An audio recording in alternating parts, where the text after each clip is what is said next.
Fuente de vida.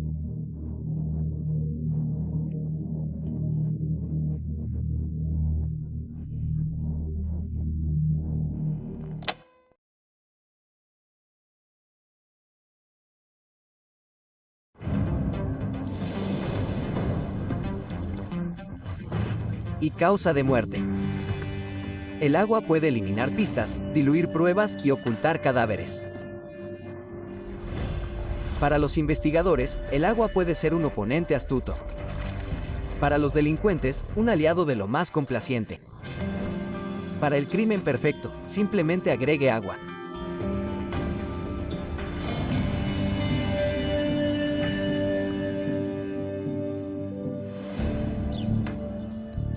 Tres investigadores principales sucesivos han intentado durante más de 10 años resolver un posible caso de asesinato de Jane Doe. No hay informes, ni testigos, ni pistas. Ni siquiera un nombre. Todo lo que tienen son restos de esqueletos humanos que fueron arrastrados a la costa y esparcidos por la isla Gilbert, cerca de Fredericton, Nuevo Brunswick. En otoño de 1992, un cazador de patos viaja a la isla para construir una persiana. Es un lugar salvaje y deshabitado, aislado del resto del mundo por las aguas del río St. John.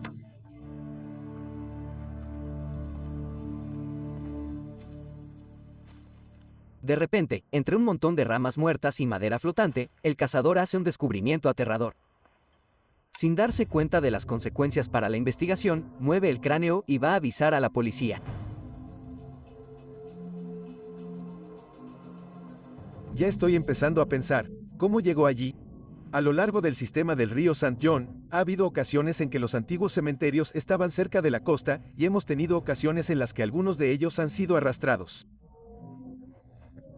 Tienes que pensar eso. Hay que pensar, ¿se trata de una persona desaparecida? Hay que pensar, ¿es un juego sucio? El cabo de la RCMP Dave Brown y Joseph Finn, un técnico forense, acompañan al cazador a la isla. Si el cazador realmente ha encontrado restos humanos, la investigación puede complicarse. En realidad, el cráneo estaba en la entrepierna de una rama de un árbol. El caballero que lo había encontrado lo recogió y lo puso allí para poder encontrarlo nuevamente. El cráneo no está completo. Falta toda la mandíbula inferior y varios dientes. No queda nada en el hueso, ni un trozo de carne. Joseph Finn lleva el cráneo al laboratorio forense. Todavía no sabemos lo que tenemos. No sabemos si se trata de un suicidio, un accidente o un asesinato. Entonces lo tratas como un asesinato hasta que sabes lo contrario. El cazador muestra a los investigadores dónde encontró realmente el cráneo. Es una isla bastante grande. En verano ponen allí a las vacas a pastar. Entonces es bastante grande. Sería una suposición descabellada, pero tendría que decir 30 o 40 acres de todos modos. Pero en primavera se inunda casi por completo. Yo diría que prácticamente toda la isla está bajo el agua en primavera. Los tres simplemente echamos un vistazo alrededor, solo una mirada superficial a unos 100 metros alrededor del cráneo para ver si podíamos encontrar otros huesos o cualquier otra indicación de un cuerpo. Y no encontramos nada. Moira McLaughlin es antropóloga forense de la Universidad St. Thomas en Fredericton. Los investigadores la ayudan en la búsqueda de más restos en la isla. Este río es engañoso. Parece muy amplio, pacífico y hermoso. Y, sin embargo, el cauce real del río es bastante estrecho. La mayor parte de lo que vemos es desbordamiento. La corriente en el canal es excepcionalmente fuerte. Los restos de un cuerpo podrían transportarse muy rápidamente, muchos kilómetros en horas. La isla está sujeta a inundaciones. Es posible que el agua depositara el cráneo allí o arrastrara el esqueleto río abajo. Y mientras nos acercábamos a la parte trasera de la isla vi un par de águilas anidando, y creo que eso siempre me lo recordará. Y en retrospectiva, fue algo bastante profético.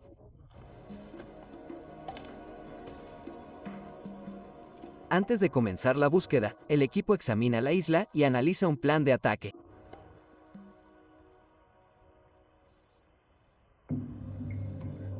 El equipo de búsqueda está formado principalmente por voluntarios. Reciben instrucciones claras para proteger la escena y preservar las pruebas más pequeñas. En un área que pensábamos que quizás estaría fuera del área en la que tendríamos que concentrarnos, comenzamos a localizar huesos pequeños. Y a medida que avanzaba la búsqueda, a medida que bajábamos por la cuadrícula, notamos que encontrábamos más y más.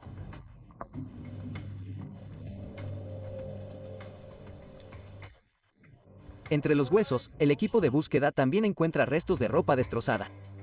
La ropa interior y los calcetines estaban en tal estado que realmente nos dijeron muy poco. En ellos se encontraron además de huesos. Pudimos deducir que estaban encendidos en el momento de la muerte. Esa es una pista importante. Después de varios días, el equipo descubre lo que parece una bolita de piel de animal o cabello humano. El pelito será recogido cuidadosamente y enviado al laboratorio forense.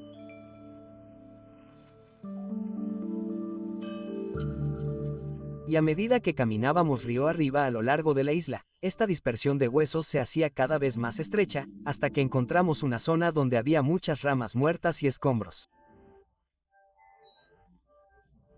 Y en ese montón de ramas muertas y todo lo demás encontramos algunos de los huesos más grandes. En la zona donde se encontró el cráneo, había bastante distancia de este en abanico. Así que el agua lo había movido bastante distancia, en realidad. Finalmente se ha recogido un esqueleto casi completo. Quizás el 80%. Los pies no estaban, pero son huesos muy pequeños y tan livianos que se podrían llevar. El lugar donde se encontró el cuerpo poscraneal, es decir, todo lo que se encuentra debajo del cráneo, había sido inundado muchas veces. Y esos huesitos de las manos, de las muñecas, de los pies y de los tobillos habrían sido fácilmente barridos. El agua ha escondido una pieza clave del rompecabezas, la mandíbula inferior. Sin eso, será casi imposible para un experto forense determinar la forma de la cara. Hicimos varias búsquedas por la isla. Nunca encontramos la mandíbula porque el agua se la llevó. Le quitó lo importante. La policía no ha encontrado ninguna marca distintiva en los huesos. No se permiten artículos personales que no sean ropa. No hay pruebas concretas que puedan ayudarles a identificar a la víctima. Hay un desafío muy grande aquí. No solo se le reta como oficial de policía a determinar si hubo un delito. Y si es así, ¿quién lo cometió? El desafío es también la identificación. ¿Quién es esta persona? Tienes un misterio. Identificar a la víctima es crucial. Una vez hecho esto, los investigadores podrán construir escenarios probables para explicar cómo llegó el cráneo a la isla. La persona podría haber salido sola en bote, morir allí por cualquier medio y el bote se fue flotando o lo que sea. O alguien podría haber traído al individuo allí y tal vez matarlo. O un cuerpo podría haber flotado allí arriba fuera del agua. Existían todos esos escenarios posibles y no se puede descartar uno u otro tan pronto en el caso. Moira McLaughlin se encarga de examinar los huesos para intentar construir un perfil biológico de la víctima, una especie de boceto preliminar para la policía. Comienza limpiando delicadamente los huesos, lo suficiente para no perder ninguna pista, como las marcas de un trauma que podrían indicar un asesinato. Siempre tengo mucho cuidado con cuánta limpieza debe haber, especialmente los huesos que sé que han estado sumergidos en agua por un tiempo, porque los huesos pueden ablandarse si están en agua por un periodo prolongado. Así que limpiar con criterio, ordenarlo anatómicamente y luego hacer un inventario de los restos. Los investigadores le piden que determine si el esqueleto es masculino o femenino. Ninguna de estas determinaciones es 100% porque los rasgos que utilizamos para determinar el sexo aparecen en la pubertad y se desarrollan durante la pubertad, y ha habido casos en los que ha habido tal desequilibrio en las hormonas que alguien que en realidad era biológicamente una mujer, parecía esqueléticamente ser un varón.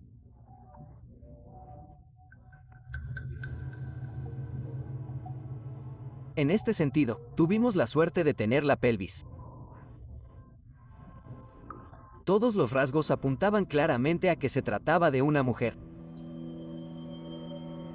McLaughlin compara las medidas de los esqueletos con los patrones de crecimiento humano estándar para determinar la edad que pudo haber tenido la mujer. En los esqueletos adultos y en los esqueletos que han completado su crecimiento solemos encontrar edades en décadas, o incluso en 20 años para decir alguien que tiene entre 40 y 60 años, por ejemplo. En este caso particular, había solo una indicación de que este individuo estaba al final de su crecimiento esquelético. Y así pudimos ubicar el esqueleto en el área entre principios y mediados de los 20 años. Lo siguiente que hay que determinar es el origen racial de la mujer. Esto se hace midiendo el tamaño y la forma del cráneo, particularmente alrededor de los ojos y la nariz. Identificar la raza a partir de restos óseos no es una ciencia exacta. Sin embargo, después de tomar decenas de mediciones, Moira McLaughlin llega a una conclusión. En el primer análisis, los rasgos morfológicos apuntaban a que este individuo era caucásico. El examen del esqueleto ha revelado una característica particular de la víctima que debería facilitar mucho su identificación. El húmero izquierdo, es decir, el hueso de la parte superior del brazo, era más pequeño tanto en longitud como en grosor que el húmero derecho. Se habría notado en el individuo. Y de hecho probablemente habría reducido la capacidad de ese individuo para usar su brazo. Todo indicaba que probablemente había nacido con ello, que se trataba de una anomalía genética. La policía utiliza la información recopilada por McLaughlin para producir un registro de identificación de la víctima. Luego será agregada a la base de datos de personas desaparecidas. No solo se la agrega a la base de datos, sino que se la compara con todas las demás mujeres que han sido reportadas como desaparecidas en el país. Dave Brown puede utilizar estas características para arrojar nueva luz sobre la investigación local. Poco a poco comienzan a llegar pistas que pueden ayudar a identificar a esta mujer sin nombre. Dave Brown recibe llamadas de investigadores de New Brunswick, Quebec y Maine. Los investigadores ahora examinan los dientes de la mujer en busca de más pistas sobre su identidad. El Dr. David Sweet es odontólogo forense. Examinará los dientes que han quedado en el cráneo y creará un perfil. Se puede utilizar de forma muy parecida a una huella digital para ayudar a identificar a alguien. Hacemos un examen de los dientes de la persona y elaboramos un registro dental, de forma muy parecida a como lo haría un dentista en una práctica privada. Este perfil dental de la víctima se puede comparar con el registro dental de una persona desaparecida. No existe una base de datos nacional de registros dentales de personas desaparecidas. Sería muy útil, pero no está presente. Y entonces, lo que utilizamos son pruebas circunstanciales encontradas en la escena del crimen. Puede haber alguna pista que nos lleve a creer que esa persona en particular es la que está muerta. Luego podemos ir a su expediente médico, su expediente dental, y podemos obtener de su dentista cualquier registro que pueda ser útil para comparar con los dientes que están presentes en el cuerpo de la víctima para ver si esos registros coinciden.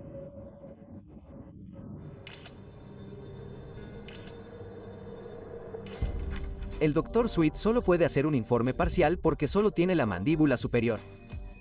Pero observa que la víctima ha tenido cuidados dentales intensivos para corregir problemas importantes en sus dientes y que sus dientes frontales sobresalían.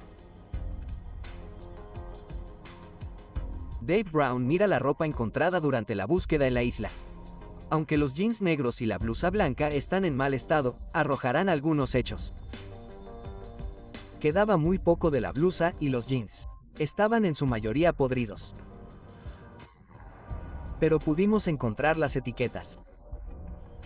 Una de las cosas que quería hacer, y es volver a saber de dónde es la persona. ¿Hay alguna pista que nos pueda ayudar? era buscar para determinar dónde se compraron. ¿Son estos algo que están disponibles en todas partes? ¿Son incluso canadienses?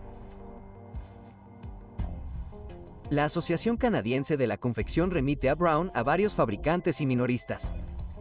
Contacta sistemáticamente con cada uno. Es un trabajo lento que requiere paciencia y perseverancia. A través de muchos intentos y fotografías que les fueron enviadas, pude determinar que la blusa fue hecha por una empresa de Montreal y solo estaba en una cadena de tiendas, que eran las tiendas Bargain Harold, Siglo. Y pude determinar cuándo fueron enviados y a qué hora. Y en realidad fue solo un periodo de 2 meses que esas blusas fueron enviadas a Bargain Harold, Siglo. Entonces eso me dio una idea de si esa persona vive en esas áreas donde hay Bargain Harold, Siglo. Es una forma de limitar un poco la búsqueda.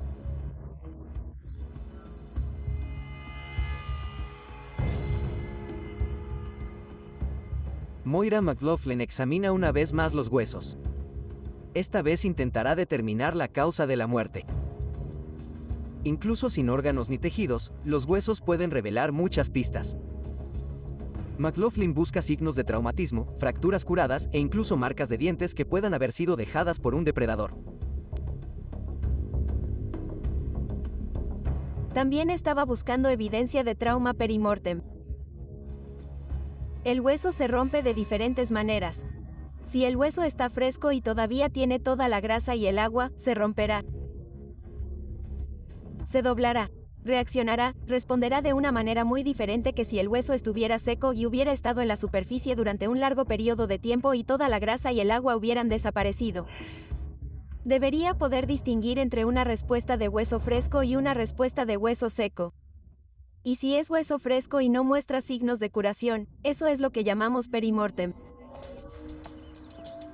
McLaughlin nota marcas en algunas de las costillas. No puede estar segura si estas marcas fueron causadas por los dientes de un animal como un coyote o por la punta de un arma como un cuchillo. ¿Fue suicidio, accidente u homicidio? La causa de la muerte sigue siendo un misterio. Los resultados de su examen no son concluyentes. Los años en el río han hecho un buen trabajo al desdibujar los hechos. Los daños causados por el agua siguen manteniendo en secreto la identidad de la mujer. El laboratorio forense ha completado el análisis del cabello. Los resultados demostrarán que el pelo proviene de la víctima o de un animal depredador.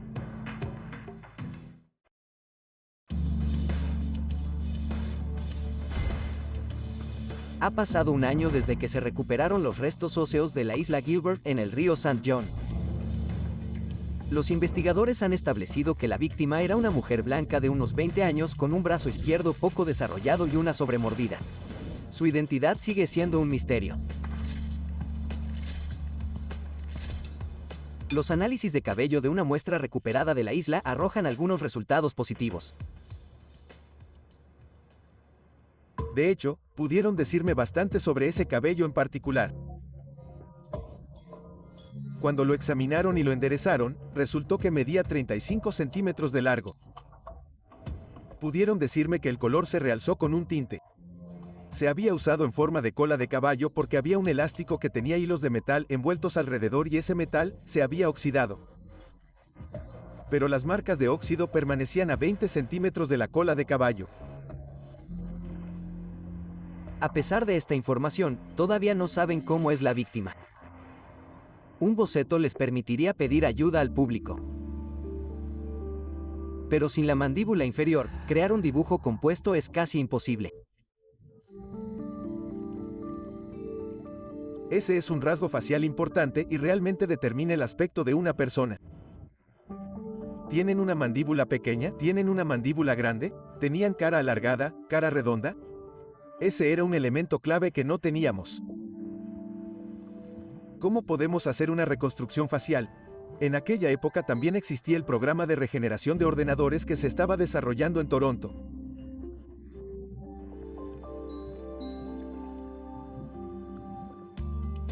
Dave Brown pidió al Centro de Ciencias Forenses de Ontario que creara un dibujo compuesto basado en la información recopilada.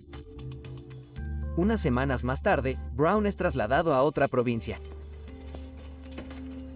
El investigador de la RCMP, Philip Howle, se hace cargo del caso. Él sabe que no será fácil. Comienza coordinando otra búsqueda en la isla. Esperaba encontrar esa mandíbula inferior. No tenemos mucho para seguir. Nos quedamos sin saber quién es esta persona, de dónde viene. Y además, ¿cómo llegó ella a esa isla? Durante 2 días, un equipo de 30 personas lleva a cabo una operación a gran escala. Registraron la isla con un peine de dientes finos. Cada centímetro cuadrado, cada hoja fue volteada y encontramos unos pequeños huesos, varios. Pero no encontramos la pieza que buscábamos. La mandíbula inferior. Moira McLaughlin intenta determinar cómo llegó el esqueleto a la isla. No podríamos entender cómo llegó el cráneo allí sin comprender los movimientos del río y del agua. Y esa es una de las cosas que tengo que hacer como antropólogo forense, hacer lo que llamamos tafonomía. Todo lo que le sucede a un cuerpo, desde que el individuo muere hasta que es encontrado, y eso puede incluir los movimientos del agua, los movimientos de la corriente, los movimientos de las inundaciones en primavera, cómo es la vegetación, si ha habido alguna intervención humana, fue algún carroñero. Parte de este análisis tafonómico fue aprender sobre el río. McLaughlin estudia los niveles de agua de las inundaciones del río St. John. Ella cree que el cuerpo podría haber viajado desde Fredericton a más de 20 kilómetros de distancia. A medida que disminuyó la inundación de primavera, el cuerpo podría haber quedado colgado en la isla. A medida que se descomponga, se desarticulará naturalmente y los depredadores podrían dispersarlo. El estudio tafonómico de Moira McLaughlin también responderá a otras preguntas. También teníamos que saber sobre la temperatura, porque la temperatura del agua afecta la descomposición. Quiero intentar calcular cuánto tiempo lleva muerta la persona. ¿Cuánto tiempo tarda un cuerpo en quedar completamente esqueletizado? En invierno, la temperatura del agua del río ronda los 0 grados. En verano, la temperatura puede alcanzar los 18 grados. McLaughlin calcula que el cuerpo ha pasado entre 1 y 2 años a merced del agua. Durante este tiempo, el cuerpo es golpeado por las corrientes y arrastrado hacia adelante y hacia atrás por las mareas. La cara, los brazos, las manos y las rodillas quedaron desgarrados al ser arrastrados por las rocas.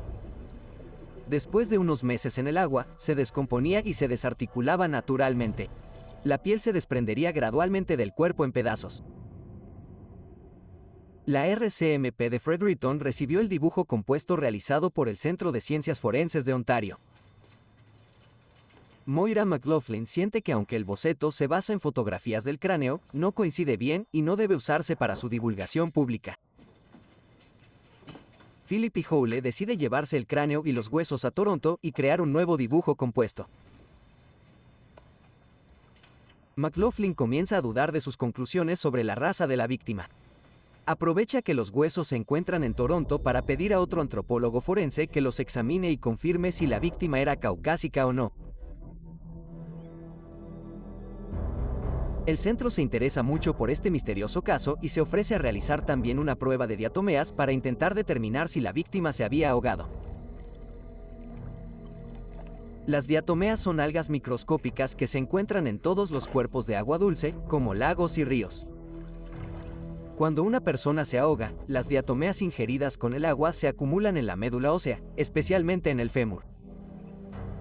Debido a la edad y el estado de las muestras de huesos, los resultados no concluyen que la víctima se haya ahogado. Philip Howle se dirige al Centro de Información de la Policía Canadiense. Hice una solicitud de todos los casos disponibles para el área marítima de personas desaparecidas. Y surgieron 300 nombres.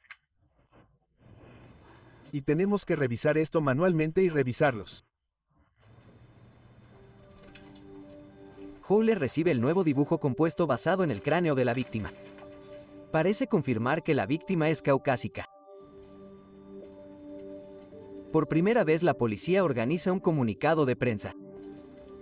El dibujo compuesto se publica en periódicos de las Islas Marítimas y también de Maine y Quebec. La policía recibe algunas pistas. Los comparan con el perfil dental de Jane Doe, pero no se corresponden con los registros de ninguna persona desaparecida. El caso se reclasifica como un delito mayor sin resolver. Una vez a la semana, la policía actualiza el expediente. Pero con el paso de las semanas y los meses no se añaden nuevos elementos.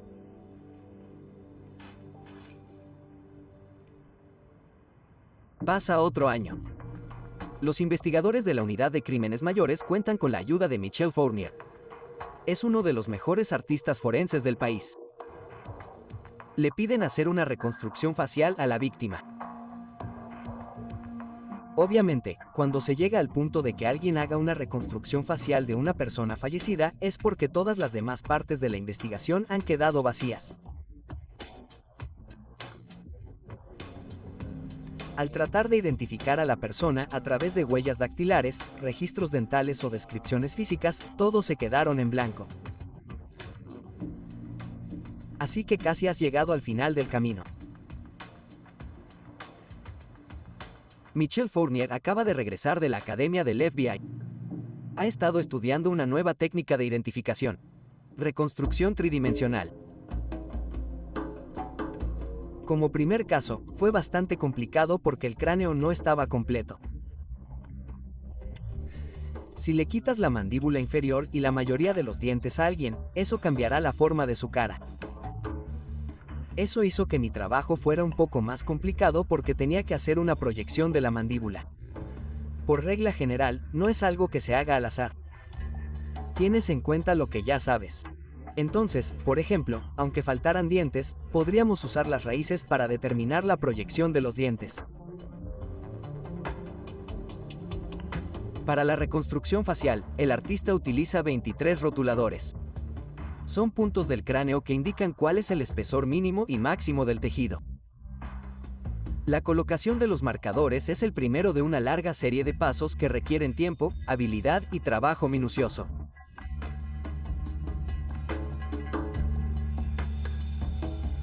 Los músculos, tendones y grasa del rostro toman forma.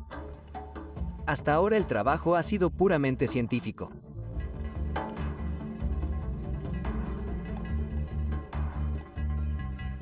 El toque final es el toque artístico que le da un poco de vida a la reconstrucción facial. El toque final para completar la reconstrucción es el cabello. Los investigadores recurren a un experto fabricante de pelucas. También han comprado una blusa blanca como la que llevaba Jane Doe para que el dibujo fuera lo más auténtico posible. Es una revelación para Philip y Howley. Gritó que era una persona, no solo una calavera. Y en base a eso me entusiasmó que esto pueda llegar a buen puerto identificando a esta persona, quién era, cuál era su historia.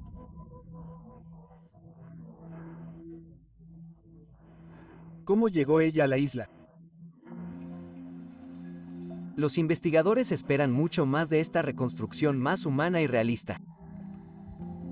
Pasan los días y luego las semanas y nadie llama. Es un duro golpe para la investigación. Abatido porque no pude identificar a esta persona. Pero nuevamente, por alguna razón, el público no se presentó. Ahora le toca el turno a Philip y Howley. Lo reasignan a Ottawa. El caso de Jane Doe sigue abierto, pero parece condenado a convertirse en un caso sin resolver.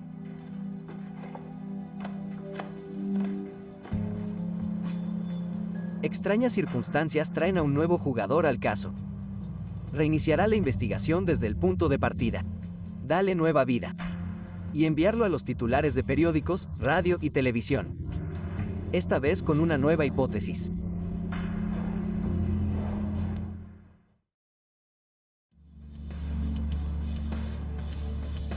Han pasado más de 10 años desde que se descubrió un esqueleto humano en Gilbert, Tailandia, en el río St. John en Nuevo Brunswick. 2 investigadores principales sucesivos han trabajado en el caso. Ahora un tercero intentará resolver el misterio de la mujer sin nombre. El analista de la RCMP, Jill Blinn, es especialista en BICLAS, el sistema de análisis de vínculos con delitos violentos. Se siente atraído por el desafío y pide el expediente. Pasé por la caja. Revisé cada hoja de papel, cada declaración y cada fotografía de la caja.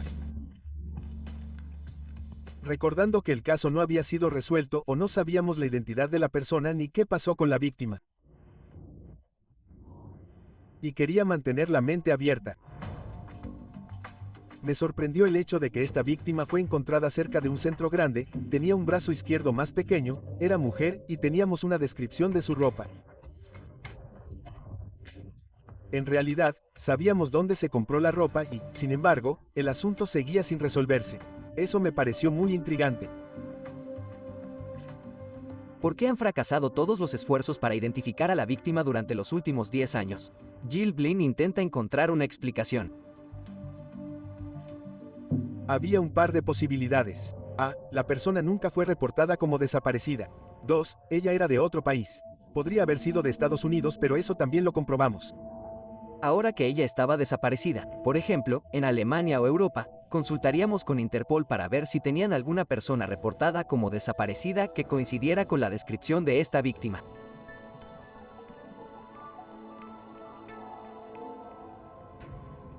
Lo que hice fue tomar su póster o su foto y tenerla junto a mi escritorio todo el tiempo. Y algunas personas podrían pensar que esto es cursi, pero sentí durante todo esto que ella me estaba guiando a través del proceso.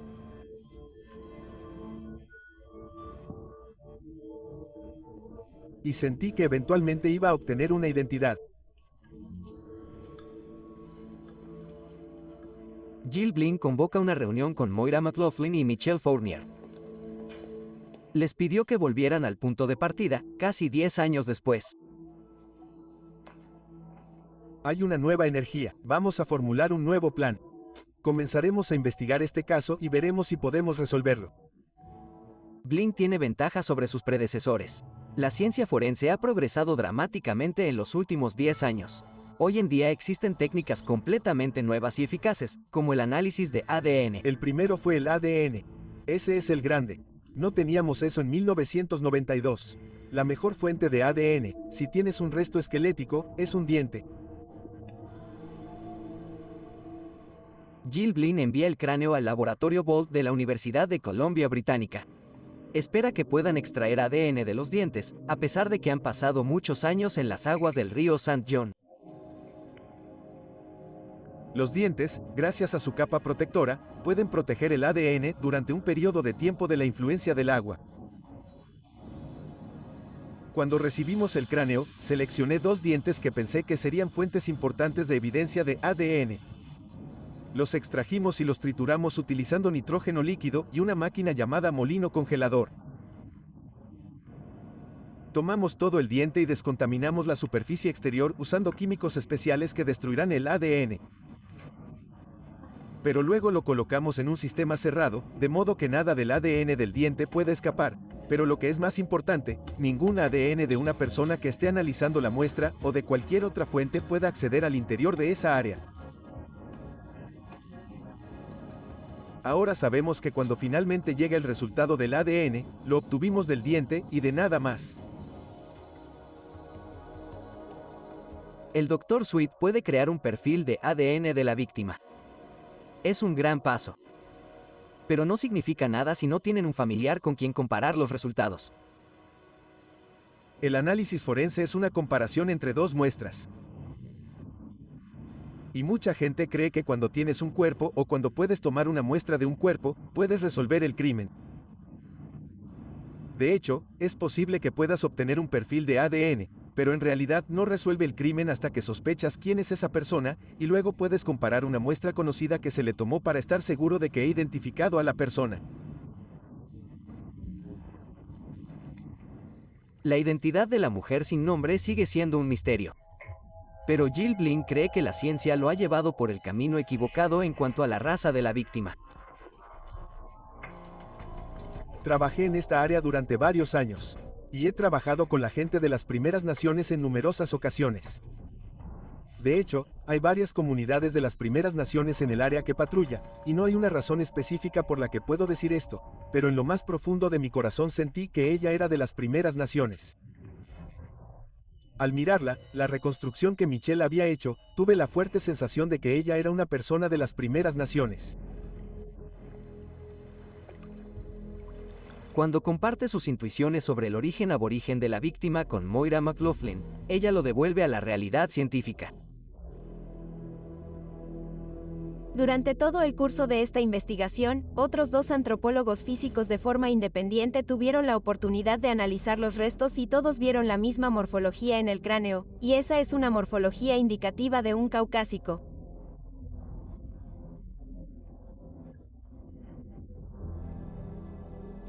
Glynn es persistente, y McLaughlin acepta revisar completamente su análisis de la raza de la víctima.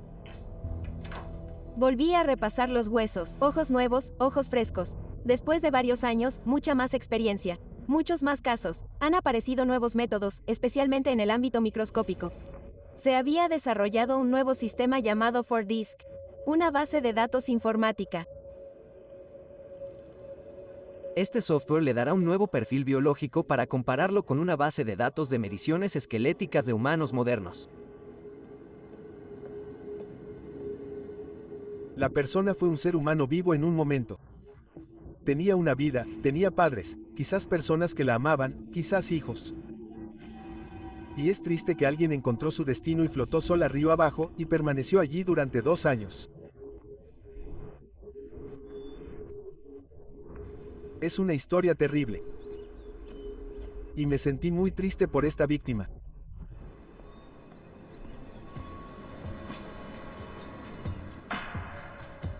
Mientras la víctima siga sin identificarse, los investigadores no pueden empezar a explorar las causas probables de su muerte. El nuevo análisis de McLaughlin demostrará que la hipótesis de Jill Glynn es correcta.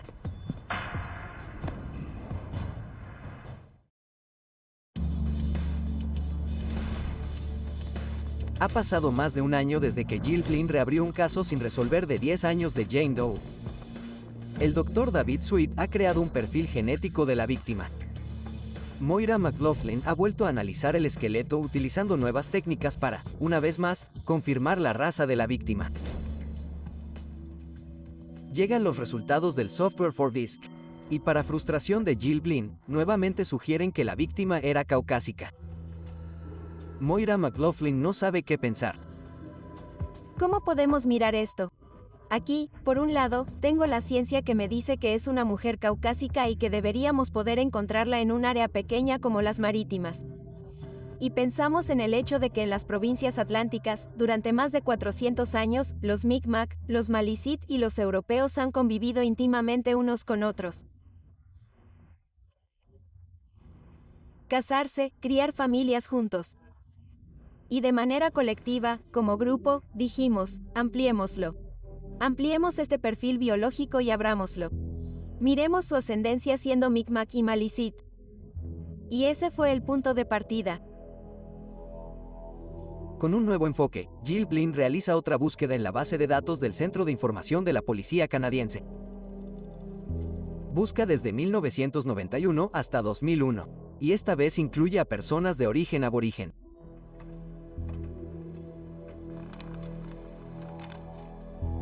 Hubo un exceso de 5.000 mujeres desaparecidas. Creo que tenía unas 300 páginas de mujeres desaparecidas en esas impresiones. Así que tenía bastantes por recorrer. Pero debes recordar que no todos ellos son víctimas de actos criminales. Algunos de ellos han desaparecido por extrañas razones, fugitivos, etc. Hay un gran número de desaparecidos por culpa del juego sucio, pero no todos. Meses de arduo trabajo no dan resultado. Se revisan 5.000 mujeres desaparecidas y se descartan 5.000. La conclusión fue que no había coincidencia. Simple, los miré y luego los miré y los miré de nuevo con la esperanza de encontrar una coincidencia. Y no encontré ninguno. Jill Glynn decide recurrir a los medios de comunicación de todo el país. una de las cadenas de televisión más importantes de Canadá, accede a realizar un reportaje especial sobre la reapertura del caso. Bueno, pueden pasar dos cosas. Número 1, recibiremos muchos consejos y eso me mantendrá ocupada durante mucho tiempo. O número 2, no recibiremos ningún consejo. Se imprimen y envían miles de carteles a todas las agencias policiales de Canadá y el noreste de Estados Unidos. Jill Blin también contacta con las fuerzas policiales en el extranjero. Los días se convirtieron en semanas y las semanas en meses. Y una vez más, no hay más que pistas falsas. Pensando en retrospectiva, tuve muchos consejos. Pero todos fueron consejos vagos. No dieron resultado. Me preguntaron numerosas veces, ¿te desanimas cuando una pista no da resultado? Le dije, no me desanimo, simplemente me vuelvo más decidido. Ese año, el otoño en Fredericton es lúgubre y húmedo. Mucha gente encuentra el ambiente deprimente. La tasa de suicidios alcanza un máximo histórico. Hubo una oleada de vagabundos de la ciudad que se arrojaron al río para suicidarse.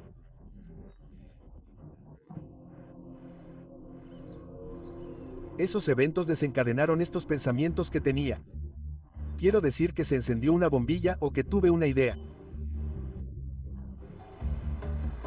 Hay un comedor de beneficencia local donde las personas sin hogar, las personas que tienen mala suerte, entran y comen, y ese fue el primer lugar al que fui.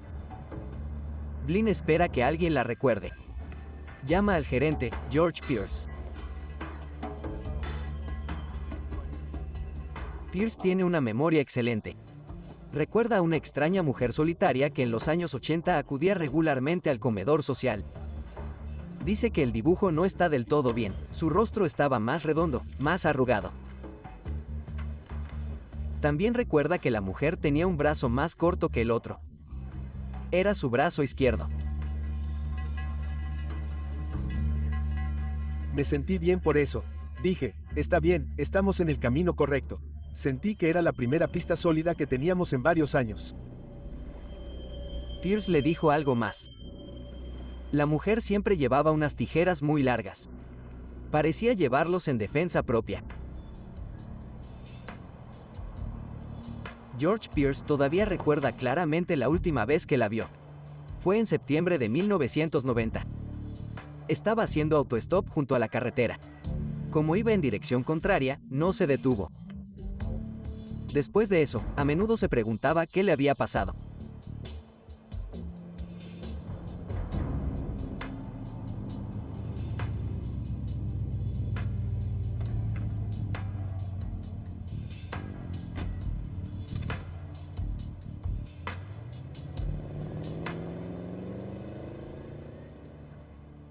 Jill Blin llama al artista forense Michel Fournier.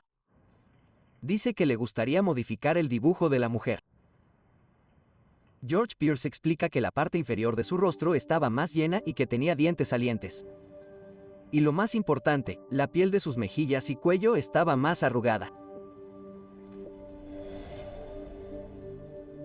Con este nuevo boceto, Jill Blin vuelve a avisar a los medios sobre el caso. En muy poco tiempo, la policía recibe una llamada telefónica del propietario de un antiguo edificio en el centro. Cree reconocer a la mujer que buscan. Jill Blin le hace una visita.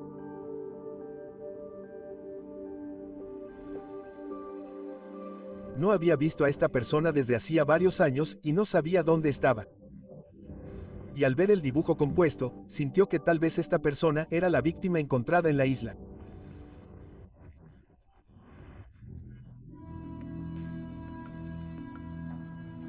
Era una mujer solitaria, tranquila, que vivía de la asistencia social. Dijo que ella nunca cobró su último cheque. La dueña recuerda su nombre y sabe dónde viven sus padres.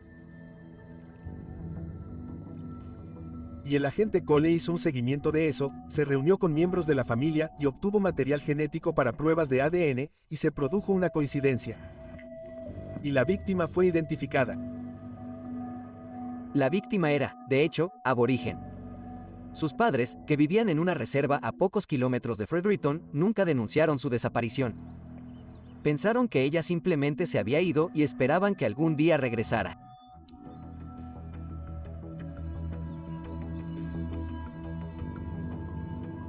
Sabía que íbamos a encontrar algo. Sabía que iba a ser importante y que estas águilas estaban conectadas de alguna manera con ese individuo. Y resultó que también eran pájaros importantes para esta mujer. En su vida cultural. Si la estaban cuidando o si nos llevaban allí, no lo sé. Pero para mí hay una conexión y me alegro de que estuvieran allí.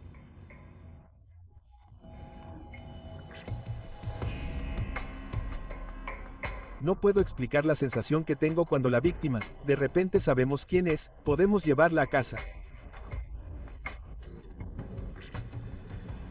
Ahora espiritualmente, esa víctima ahora puede descansar en paz. Jill Blin finalmente ha puesto nombre a un expediente de una década de antigüedad. Por respeto a su familia, dejaremos su secreto en las aguas del río St. John.